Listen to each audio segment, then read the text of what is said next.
ஓம் நமச்சிவாயம். தமிழ் ஜோதிட நேயர்களுக்கு வணக்கம். ராஜச கண நட்சத்திரங்கள் நம்மளுடைய வாழ்க்கையில் எந்த மாதிரி பாதிப்புகளை ஏற்படுத்தி கொடுக்கும்? சென்ற 2 பதிவுகளாக தேவகணம் மனுஷனை கண நட்சத்திரங்களை பற்றி பார்த்தோம்.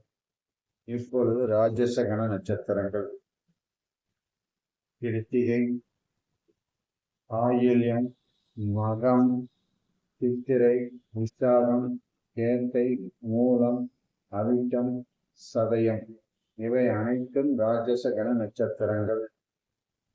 அரக்கர் மண்டல நட்சத்திரங்களில் அந்தி கால சக்கரம் நடந்திடில் பெருகும் புத்திரன் பெண்ணுடன் நட்டமாம் என்று பழைய பாடலில் கூறியிருக்கிறார்கள்.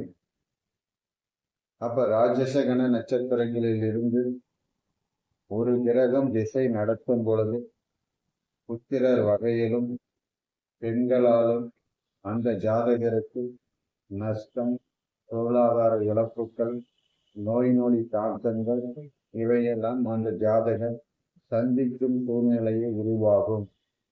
மேலும் அது மாரக திசையாக இருந்தால் தாய் தந்தை ஜாதகருக்கு சில மார்க்கங்களையும் இந்த ராஜச கண நட்சத்திரங்களில் இருந்து ஒரு திசை நடைபெறும் பொழுது அந்த ஜாதகருக்கு ஏற்படுத்தி கொடுக்கும். அதனால்தான் இந்த 3 கணங்களிலே முதல் 2 கணங்களில் இருந்து ஒரு கிரகம் திசை நடத்தும் பொழுது பெரிய பாதிப்புகளை கொடுக்காது.